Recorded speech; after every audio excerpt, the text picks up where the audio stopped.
जय मां दुर्गा दर्शकों, मैं रूपाली शास्त्री आप सबका स्वागत करती हूं अपने चैनल में। आज हम आपके लिए जो जानकारी लेकर आए हैं वह बहुत ही कारगर साबित होने वाली है।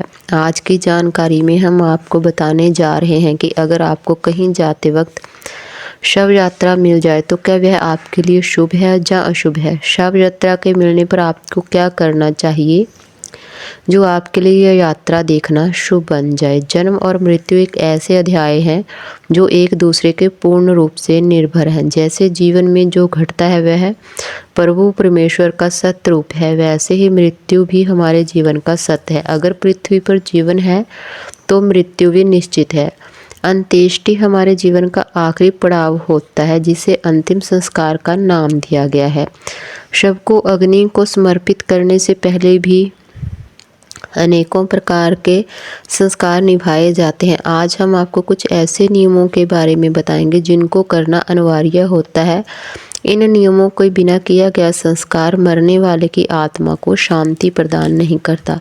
पहले के समय में परिजनों द्वारा लकड़ी की बनी अर्थी पर ही शव की अंतिम यात्रा होती थी, मगर आजकल ज़्यादातर गाड़ियों में ले जाकर लोहे की सीढ़ी पर शव को शमशान में ले जाया जाता है। शास्त्रों के अनुसार हमें कुछ नियमों की पालना जरूर करनी चाहिए।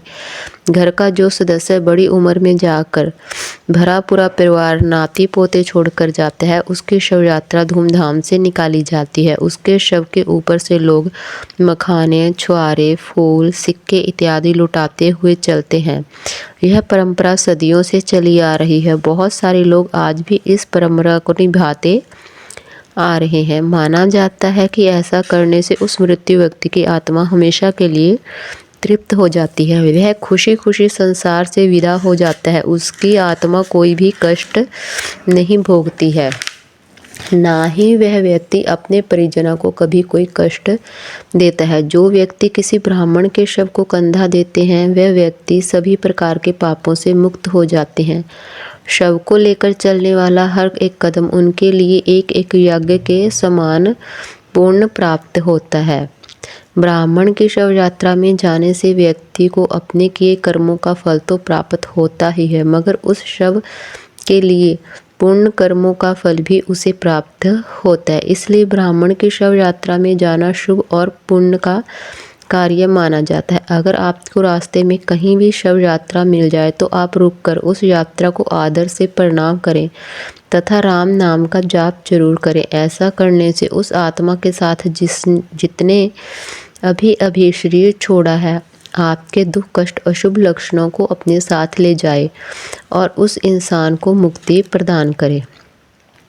इन नियमों से लाभ की प्राप्ति होती है। शव यात्रा को देखकर हमें 2 मिनट के लिए रुक जाना चाहिए। इससे हमें जीवन की उस सच्चाई का सामना होता है जिसे हम संसारिक कार्य करते वक्त भूल जाते हैं। हमारे अंदर के अहंकार को मृत्यु की सच्चाई दिखानी जरूरी माना गया है। शव यात्रा पर रुककर अगर हम उस मृत्यु व्यक्ति की आत्मा की शांति के लिए प्रार्थना करते हैं तो इससे हमारी आत्मा की भी शुद्धि होती है। अगर आप शव यात्रा को आदर देते हैं तो आपके रुके हुए कार्य सफलतापूर्वक पूर्ण होते हैं। उसके जीवन से दुख दलिद्र दूर होते हैं और मनोकामना भी पूर्ण होती है। अगर आप किसी जरूरी या बड़े काम के लिए घर से निकल रहे हैं और रास्ते में आपको कोई शव मिल जाए तो आपको वहीं पर रुककर तुरंत प्रणाम करना चाहिए सिर झुकाकर। इससे आपको अपने जीवन में बहुत बड़ी सफलता प्राप्त होगी। अगर आपको कहीं भी शव यात्रा मिले तो आप प्रणाम जरूर करें और भगवान से कि मृत्यु व्यक्ति की आत्मा को शांति प्रदान करने के लिए प्रार्थना भी जरूर करें। इससे प्रभु आपको भी सुख शांति प्रदान करेंगे। मृत्यु एक ऐसा सत्य है जिसको कोई नहीं टाल सकता है। इस संसार में जो जीव जन्म लेता है उसकी मृत्यु होना अनिवार्य है। अगर आप शव यात्रा के ऊपर से जो पैसे सिक्के गिराए जाते हैं उन्हें उठाकर घर में लाते हैं तो घर में रखते हैं तो अति शुभ माना जाता है। आपके परिवार में अकाल मृत्यु का भय समाप्त हो जाता है। घर में बुरी शक्तियों का साया नहीं आता है। अगर शव यात्रा से उठाया गया सिक्का छोटे बच्चे के गले में डाला जाए तो इससे बच्चे पर कोई ऊपरी नजर या जादू टोना काम नहीं करता है और बच्चे की आयु भी दीर्घ मानी जाती है। यह सिक्का अगर आप भी अपने पास रखते हैं तो इससे कोई भी अशुभ दुर्घटना होने का खतरा टला रहता है। घर में सिक्का रखने से घर में सुख समृद्धि के साथ साथ धन का आगमन भी होता है। आपको हमारी जानकारी कैसी लगी हमें कमेंट कर जरूर बताएं। जिन लोगों ने अभी तक हमारा चैनल सब्सक्राइब नहीं किया कृपया वो चैनल को सब्सक्राइब कर लें, लाइक कर लें, कमेंट कर लें और शेयर कर लें। जय माँ दुर्गा।